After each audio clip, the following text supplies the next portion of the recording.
Bonjour à tous. Alors, dans cette séance, je vais continuer à donner la solution de l'examen d'algèbre de la session ordinaire, année 2019-2020. Nous avons fait, pour l'instant, l'exercice 1, l'exercice 2 et l'exercice 6. Alors aujourd'hui, je vais donner la solution des exercices 3, 4 et 5. Alors, on commence par l'exercice numéro 3. Voici l'énoncé. Donc, on se donne une base, la base canonique, E1, E2, E3, de R3, et on se donne une nouvelle famille, notée B', composée des vecteurs F1, F2, F3, qui sont définis grâce aux éléments de la base canonique par ces égalités. Alors, vous savez que la base canonique, pour le vecteur E1, c'est le vecteur 1, 0, 0, et le vecteur E2, c'est le vecteur 0, 1, 0, et E3, c'est le vecteur 0, 0, 1. Par conséquent, par exemple, F1, c'est quoi? Si on veut avoir ces coordonnées, c'est 1, 0, pardon, le vecteur F1, c'est le vecteur 0, 1, 1. Il n'a pas de composante sur E1, donc c'est 0, 0, 1, 1. Et pour ce vecteur, ce sera donc F2, le vecteur de composante ou de coordonnées sur la base canonique, les coordonnées 1, 0 et 1. Le vecteur F3, c'est le vecteur de coordonnées 1, 1, 0. Alors, on peut faire cet exercice sans parler de coordonnées. Tout ce dont nous avons besoin, c'est le fait que B est une base, en particulier un système libre.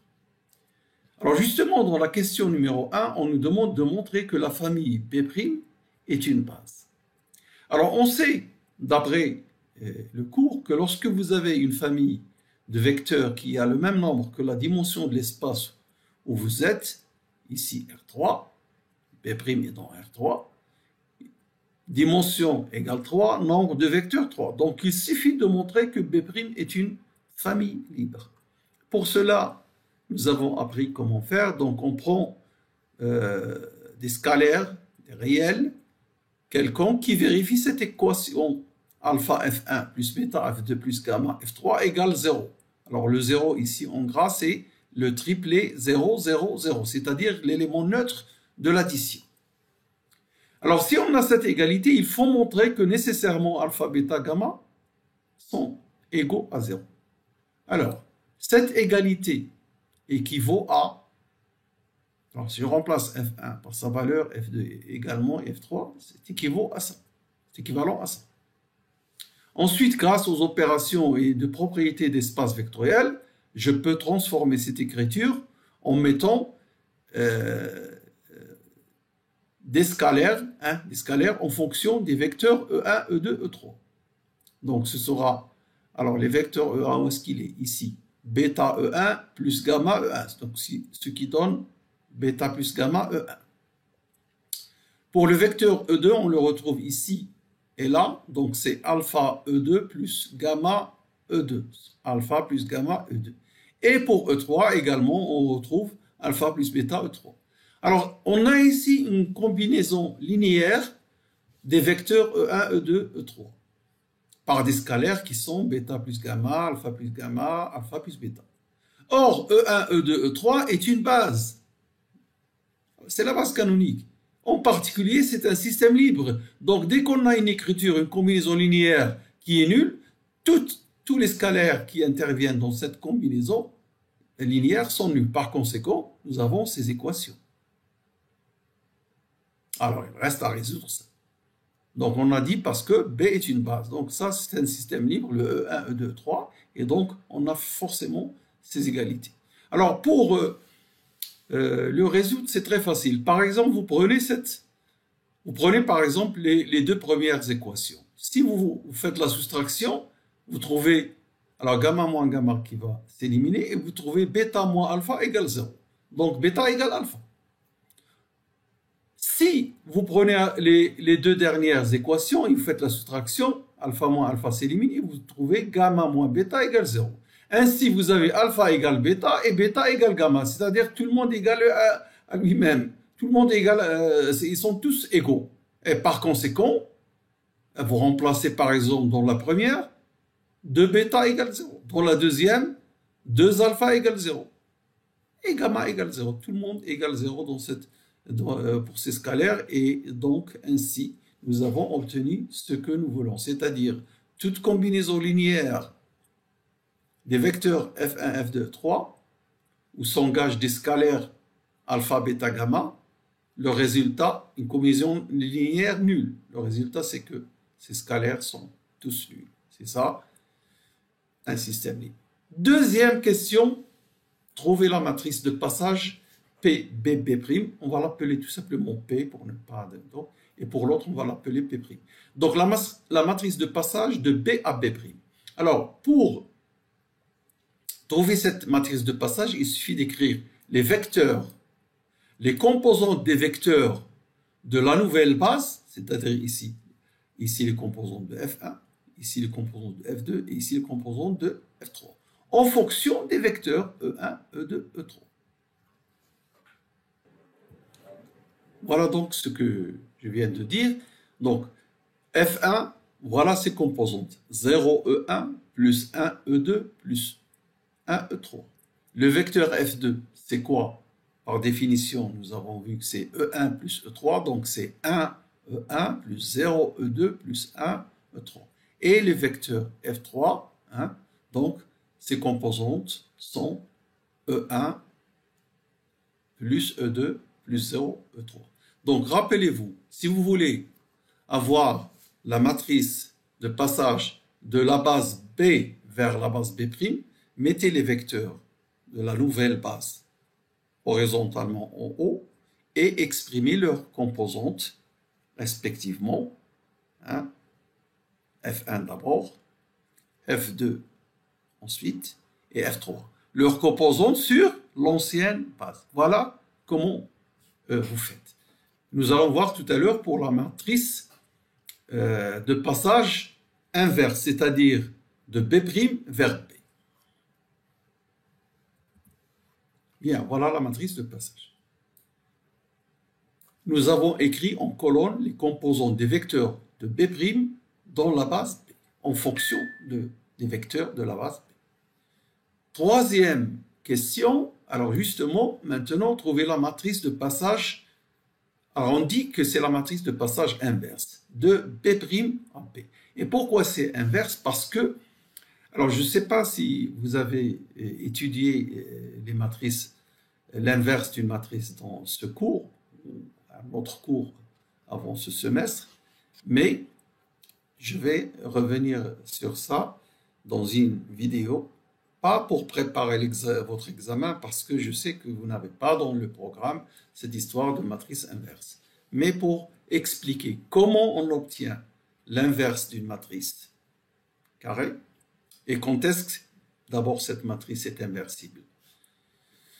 Alors je ne vais pas rentrer dans cette histoire, tout simplement cette matrice on peut l'appeler la matrice inverse de P. On la note en général P'. On peut la noter comme ça pour exprimer de P' vers P. Mais ceci, ça peut jouer un rôle très mauvais si dans l'énoncé on se trompe. Au lieu d'écrire P', on peut écrire B', et on ne sait pas ce qu'on fait. Donc, ce que vous devez lire, c'est écrire la matrice de passage de B à B'.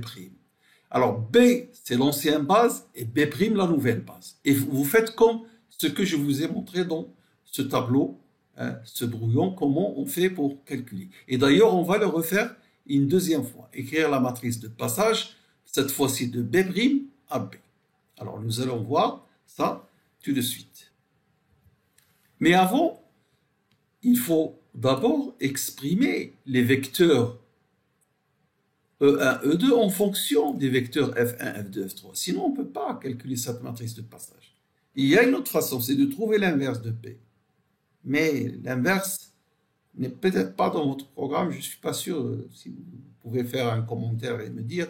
Alors, je m'adresse ici évidemment aux étudiants de SMPC de la faculté des sciences de Oujda pour lesquels je fais ces solutions. Mais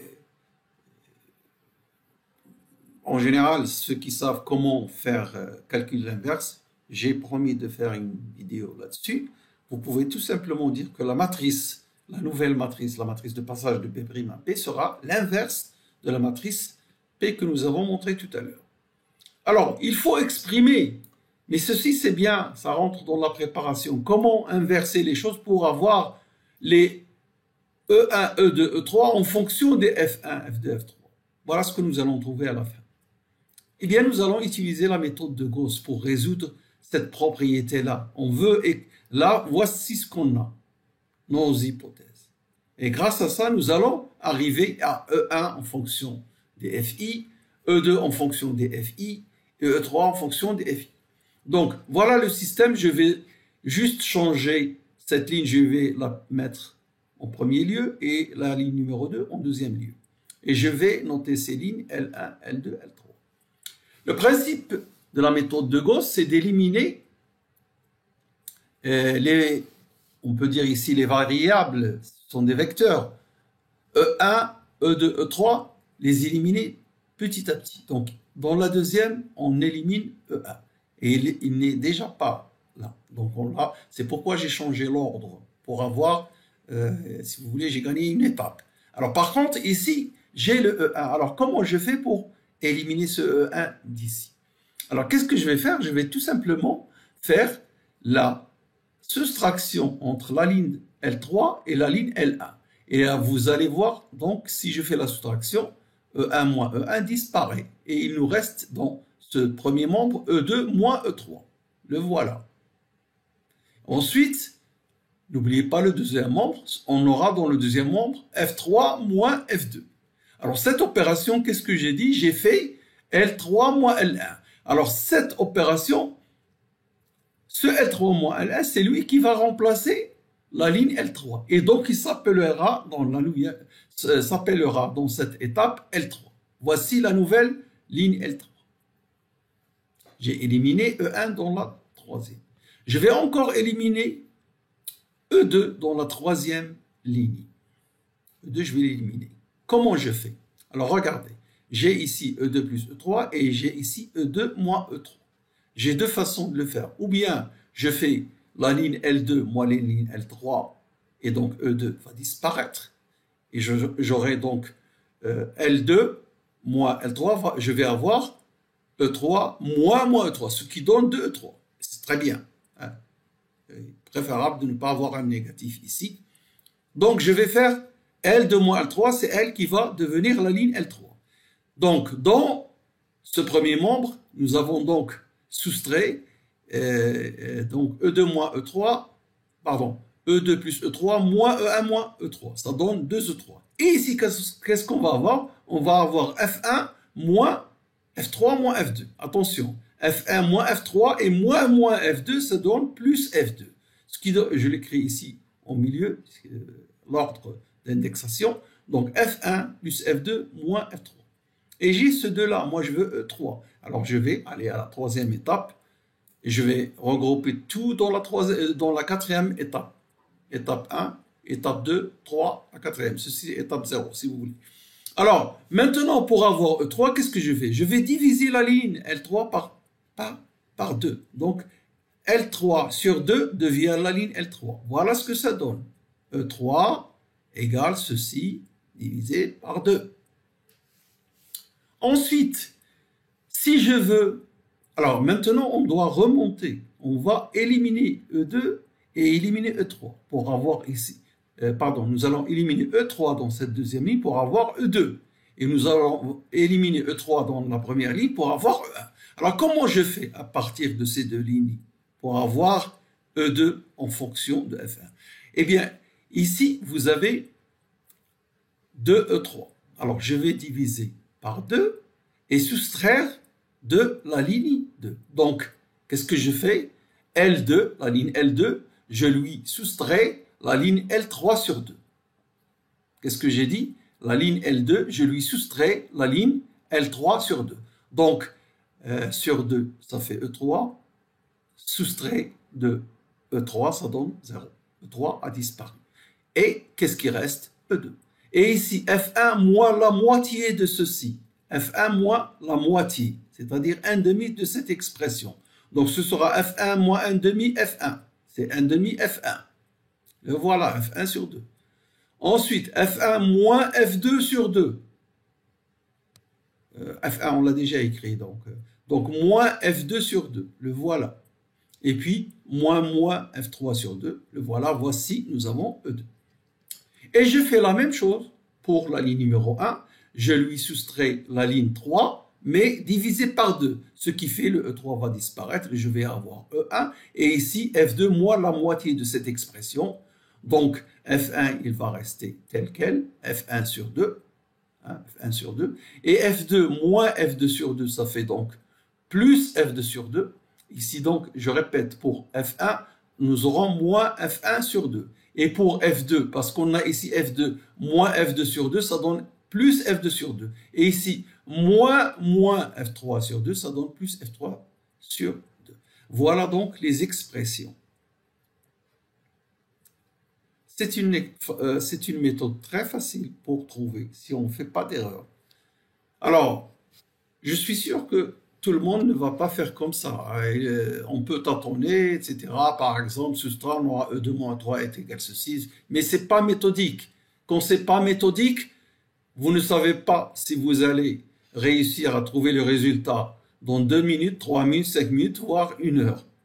Voilà. Toujours, la méthode est très bien. D'ailleurs, la mathématique est une science, il faut toujours agir avec méthode.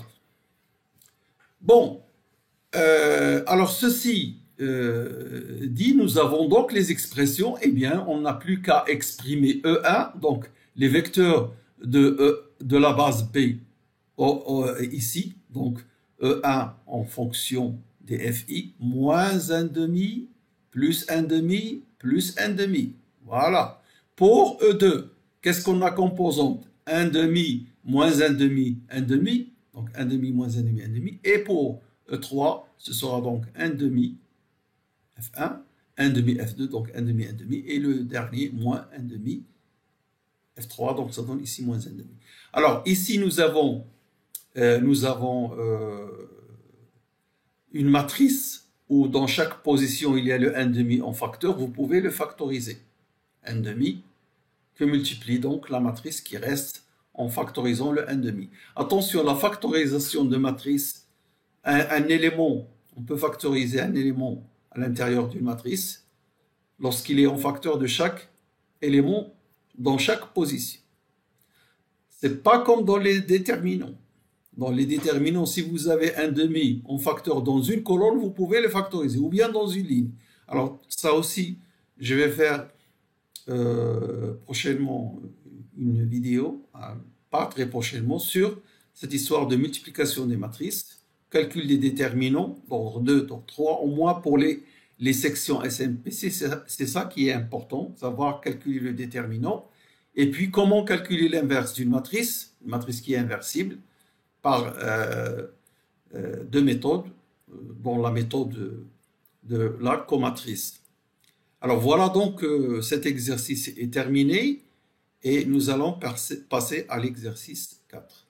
Alors cet exercice 4 c'est du déjà vu pour nous cette année parce qu'on a déjà fait une vidéo qui dans la série d'exercices numéro 1 ou numéro 2, je ne me rappelle pas trop, et c'était presque le même énoncé.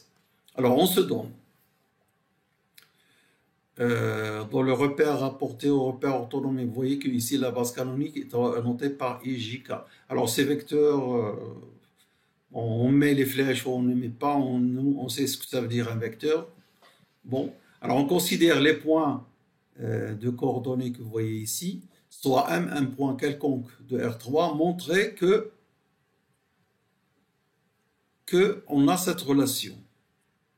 Si G est le barycentre des points pondérés A1, B2, C-1, c'est-à-dire chaque point est associé, on lui associe un poids, 1, 2, moins 1. Ici, il y a des points négatifs en théorie. Bon. Bon, calculer et à montrer cette relation. Bon, alors voilà comment nous allons répondre. Nous allons dire que puisque G est le barycentre de ces points pondérés, d'abord il faut vérifier que la somme des poids 1 plus 2 moins 1 soit non nulle. Sinon, on ne peut pas avoir le barycentre. Donc 1 plus 2 moins 1, ça fait 2 et c'est non nul. Alors, le G est un barycentre et le barycentre de ces points pondérés, si et seulement si, il vérifie la définition. Et parmi les définitions caractéristiques, cette définition, ça, alors, la somme des poids, si on appelle ça alpha, bêta, gamma, alpha plus bêta plus gamma, ici c'est 2, fois mg est égal 1 fois ma plus 2 fois mp moins 1 mc. Chacun avec le poids respectif. Cette égalité, quel que soit le point M de l'espace, c'est-à-dire de R3. Bon, puisque vous avez cette égalité, eh bien vous prenez le module de chaque membre. Le module du premier membre nous donne 2mg, le voilà. Et comme le module de 2mg, comme 2 est un réel, il va sortir avec sa valeur absolue qui est égale à lui-même. Donc 2 normes de mg, premier membre je l'ai écrit ici. Et pour respecter l'énoncé, hein. Et ici nous avons le module de cette somme de vecteurs. Voilà, donc il suffit de connaître la définition. Un barycentre, il y a une autre définition équivalente, mais j'ai choisi celle-là qui m'arrange, étant donné ce qu'on me demande ici. Alors donc nous avons cette relation automatiquement à partir de la définition. Dans la deuxième question, on vous dit calculer ça. Et là, vous avez aussi, vous avez 1, 1, moins 2. On ne peut pas prendre ça comme des poids parce que nous avons 1 plus 1 moins 2, ça fait 0. Et donc, dans ce vecteur, si on fait la relation de Schall, on va voir que cette somme de vecteurs ne dépend pas de 1. En effet, voilà la somme de vecteurs considérée dans la question numéro 2. Alors, vous faites la relation de Schall, ce qui consiste maintenant à introduire le C ici. Donc, ce MA va être MC plus CA. Le MB est MC plus CB. Et le MC, je le laisse tranquille. Alors, le MC plus le MC moins 2MC, ça fait 0. Et donc, du coup, on obtient juste CA plus CB. Et c'est un vecteur qui est constant, qui ne dépend pas de M. Quel que soit M, j'aurais dû écrire ici, quel que soit M, on a cette relation-là. D'accord? Et donc, je peux l'écrire maintenant. J'ai oublié d'écrire. Donc, quel que soit M, un point de R3, cette relation est égale à CA plus CB. Vous voyez, c'est la relation de Schall, tout simplement. Alors, en prenant la norme, donc je vois que la norme de ce vecteur, de cette somme de vecteurs, sera la norme de ce vecteur qui est constant. Donc, on va avoir un nombre. Et pour calculer les coordonnées, maintenant vous êtes habitués, vous faites les coordonnées de CA. Comment on fait les coordonnées de CA? On prend les coordonnées de A et on soustrait dans la même parenthèse les coordonnées de C. Toujours on commence par l'extrémité de droite pour un vecteur. Alors, donc A moins les coordonnées de A moins les coordonnées de C. Et ici, pour CB, les coordonnées de B moins les coordonnées de C. On calcule, par exemple, alors c'est pourquoi j'ai disposé les coordonnées verticalement pour que je puisse faire la somme aisément. Donc ici, vous avez 1 moins 3, ça fait moins 2, plus moins 3, et ça donne moins 5. Ici, vous avez 2 moins 2. J'écris ici pour vous expliquer qu'est-ce que je fais. Ici, c'est l'abscisse de A, pardon, l'ordonnée Y de A, moins la deuxième composante, on peut appeler composante au lieu d'ordonnée. Donc, la composante, si vous voulez, YA moins YC. 2 moins 2, ça fait 4. Et ici, c'est la même chose. C'est une coïncidence. Bon, parce que vous avez A et B ont le même Y. Donc, 4 plus 4, ça fait 8. Et là, vous avez moins 1, moins 2, moins 3, plus 1 moins 1, donc moins 3 plus moins 1, ça fait moins 4. Voici donc les coordonnées du vecteur. Un vecteur aussi, il a des coordonnées. Qu'est-ce que ça veut dire ça? Ça veut dire que ce vecteur, c'est moins 5i plus 8j moins 4k. Où i, j, k sont les vecteurs de la base canonique. Alors maintenant, la norme, ce sera la racine de la somme des carrés de ces coordonnées. Et donc, voilà, je l'ai écrit, on fait le calcul et on trouve racine de 105. C'est pourquoi je vous ai dit qu'on a déjà fait cet exercice parce qu'on tombe sur la même norme et je crois que c'est les mêmes définitions. Juste l'énoncé, un énoncé d'examen est disposé donc d'une autre manière, mais le résultat, finalement, c'est le même. Bien. Alors maintenant, dernière question dans cet exercice. Trouvez la nature et les caractéristiques de l'ensemble E des points M de l'espace tel que cette norme, celle que nous avons montrée égale à 2mg dans la première question, égale à ceci où nous avons trouvé racine de 105. Donc alors, cet ensemble, c'est l'ensemble des M.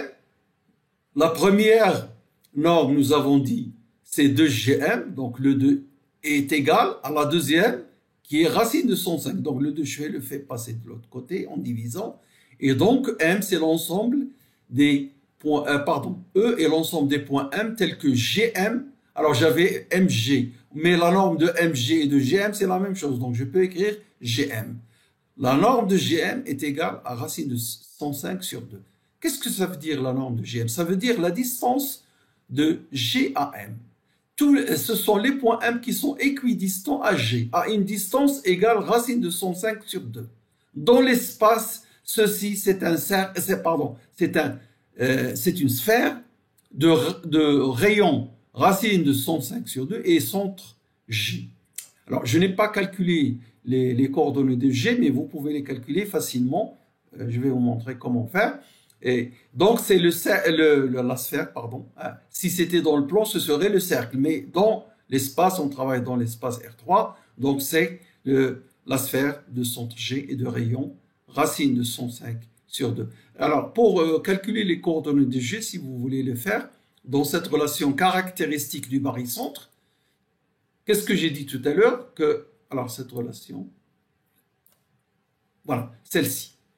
Elle est vraie quel que soit M. Prenez par exemple M égale O. Donc vous aurez OG est égal, je fais passer le 2 ici, et OG est égal OA plus 2 OB moins OC sur 2. Et ainsi vous aurez, par exemple, XG sera XA plus 2XB moins XC sur 2.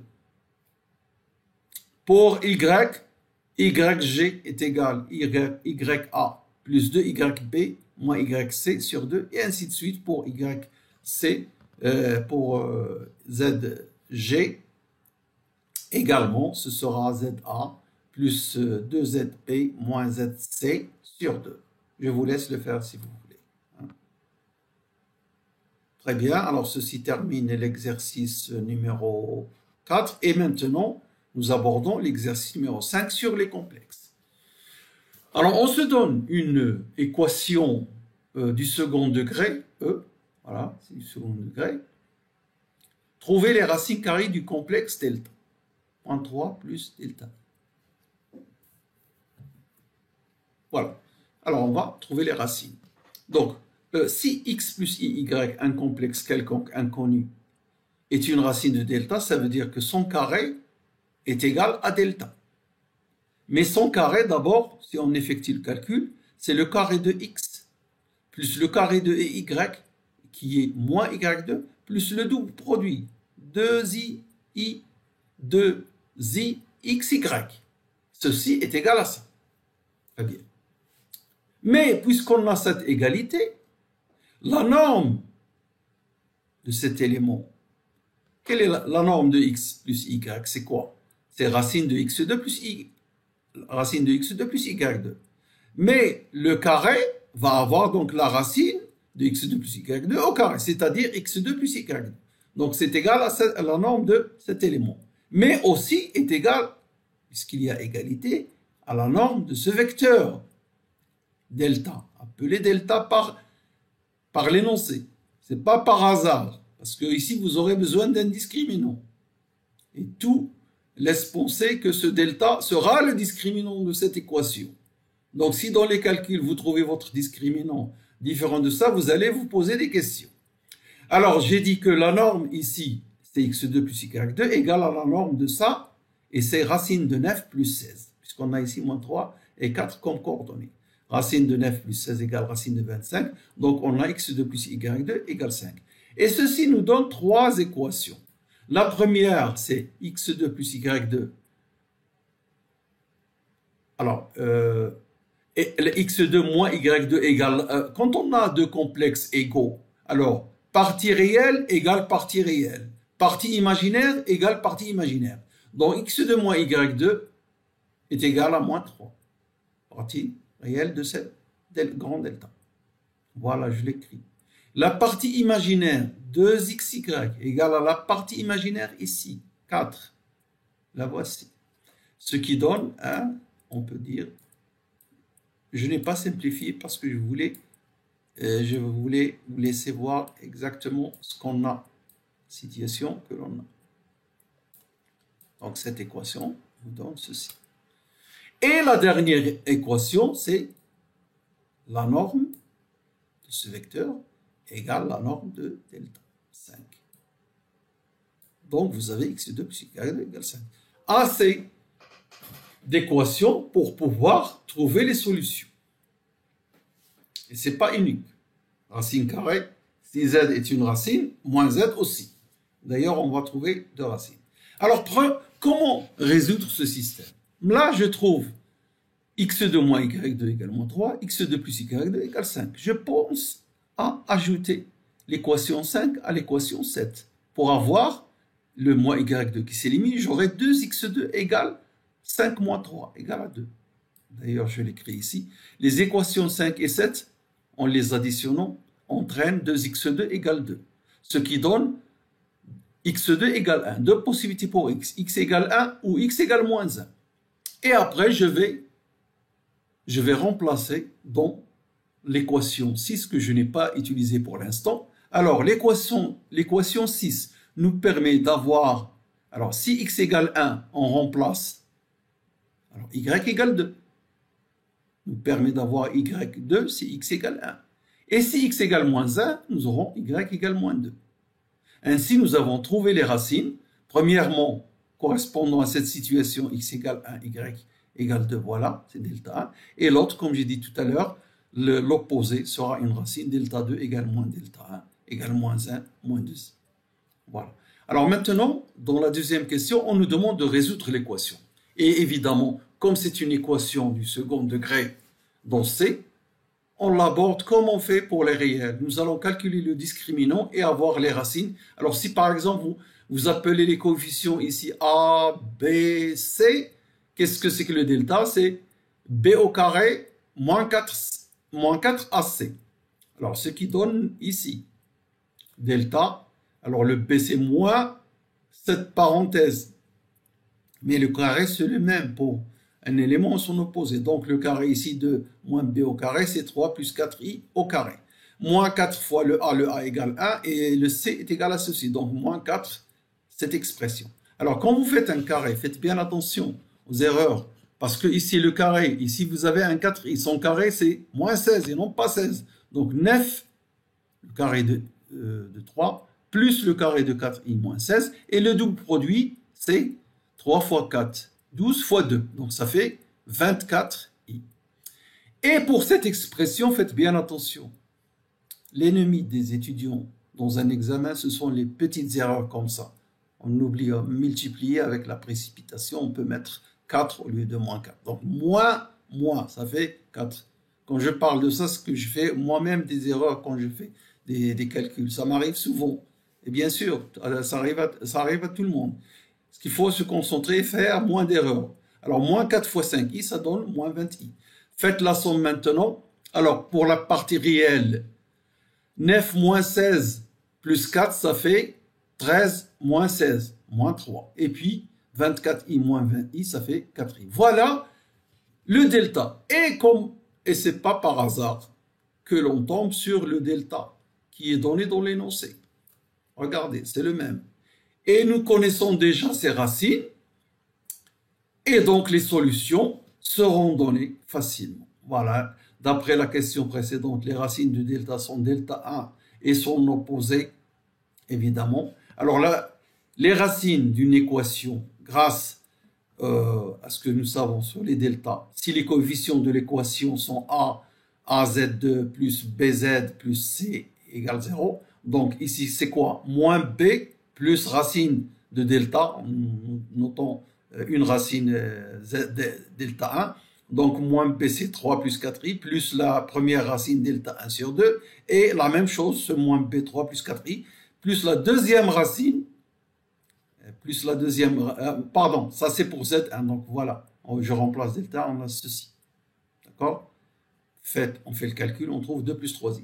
Alors, pour la deuxième racine, au lieu de faire plus, on fait moins, et toujours avec le même moins B, et quand on fait moins, évidemment, on trouve autre chose, on trouve 1 plus i. Attention, les racines que nous avons trouvées de l'équation, vous avez deux racines, parce que c'est un polynôme de degré 2, il admet au plus de racines.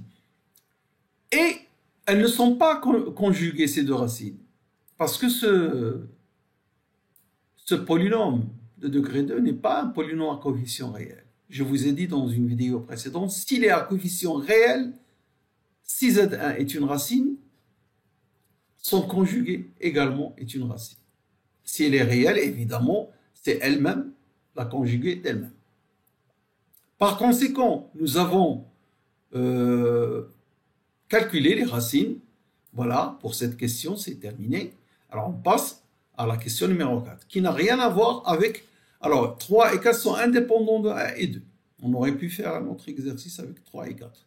On donne un complexe, 1 plus i, hein, et puis on vous demande cette forme, hein, dite eurélienne, c'est-à-dire on vous dit qu'est-ce que vous devez faire. L'écrire sous la forme le module fois l'exponentielle de i θ, où θ est l'argument. Donc vous prenez le module ici, vous le factorisez tout simplement. Alors c'est ce que nous allons faire. Voilà, z égale 1 plus i. Le module de 1 plus i, c'est racine de 2. Je le factorise. Et il me reste ici racine de 2 sur 2. En effet, si je multiplie, je trouve 1. Et même chose pour le coefficient 1 facteur de i. Donc ici, racine de 2 sur 2. Et nous avons ici cette forme. C'est quoi ça? Quel est l'angle dont le cosinus et les sinus sont tous les deux égaux à racine de 2? Et évidemment, c'est pi sur 4. Donc c'est cosinus pi sur 4 plus i sinus pi sur 4 fois le module racine de 2. Et ceci, c'est racine de 2 exponentielle i pi sur 4. Voilà, la question 3 est terminée. Alors, qu'est-ce qu'on a dans la question numéro 4? Calculer z à la puissance 2020. Voilà. Si on lit ça, on sait que c'est un examen de l'année 2020. Alors, le z, on l'a calculé avec cette forme exponentielle et on veut z à la puissance 2020. Allons-y. Alors, d'abord, puisqu'il y a un pi sur 4, j'ai besoin d'écrire 2020 comme égal à 4 fois un nombre. Alors, si ce n'est pas divisible par 4, il faut faire une division euclidienne. Mais il tombe que 2020 est divisible par 4. Ah, c'est 4 fois 505. Et 505i, je peux l'écrire comme la somme de 504i, parce que ce terme est pair. Vous allez voir pourquoi, où ça joue. Plus i. Alors, voilà, les nombres qui sont pairs du type de k, quand leur exponentielle i fois un nombre pair multiplié par i, ça donne 1. Donc, si vous prenez exponentielle 505pi fois i, ça donne 1. Parce que, pardon, 504. Parce que 504 est pair. Donc, exponentielle 504 pi égale 1. On aura besoin de ça ici. Et exponentielle pi, c'est moins 1. Parce que cosinus pi égale moins 1 et sinus pi égale 0. Alors maintenant, allons-y. Z à la puissance 2020. C'est Z c'est ça, à la puissance 2020. Et donc maintenant, je peux mettre la puissance sur le module, donc racine de 2 puissance 2020, et exponentielle à la puissance 2020, ce qui donne exponentielle 2020 pi sur 4. C'est pourquoi donc pi sur 4 est important, qui va nous donner quoi? 505i, parce qu'on a ça. Et ici, le module, je ne touche pas au module. Alors 505 pi, d'après cette écriture, donc je peux l'écrire comme ça, c'est exponentielle 504 pi plus, j'ai dit exponentielle i 504 pi exponentielle i pi. Ceci est égal à, d'après cette relation, parce que 504 est pair, il peut s'exprimer comme étant, alors 2 fois, alors 252, voilà. Et donc, ici, on a, ceci est égal à 1. Par contre, exponentielle ip, d'après ce que nous avons vu, on a déjà vu ça dans une série précédente, exponentielle ip égale moins 1, pardon. Voilà, donc qu'est-ce qui me reste? Moins, c'est le moins 1. Racine de 2 à la puissance 2020. Mais racine de 2 à la puissance 2, c'est 2. Vous pouvez donc diviser par 2 ici, et le 2, vous allez le prêter à racine de 2 au carré, donc ça donne 2, puissance 1010. À la puissance 2020, elle tombe sur un bilan négatif, moins 2 à la puissance 1010. Alors, le moins, c'est moins cette quantité entière, hein. C'est pas moins 2 à la puissance, c'est moins ce qui est à l'intérieur de la parenthèse. 2 à la puissance 1010. On ne peut pas calculer ceci. Même si vous l'entrez dans une calculatrice, ne va pas arriver à vous afficher le nombre exact avec tous les chiffres qu'il contient. Donc, on le laisse comme ça, moins 2 à la puissance 1010. Alors, voilà, c'est tout pour cette correction de l'examen. Nous avons terminé l'examen en entier. Et la prochaine fois, Inch'Allah, nous allons donner la correction de l'examen d'analyse de rattrapage, puisqu'on a déjà donné la solution de l'examen ordinaire d'analyse. Voilà, ce sera tout pour aujourd'hui. Je vous remercie. Au revoir.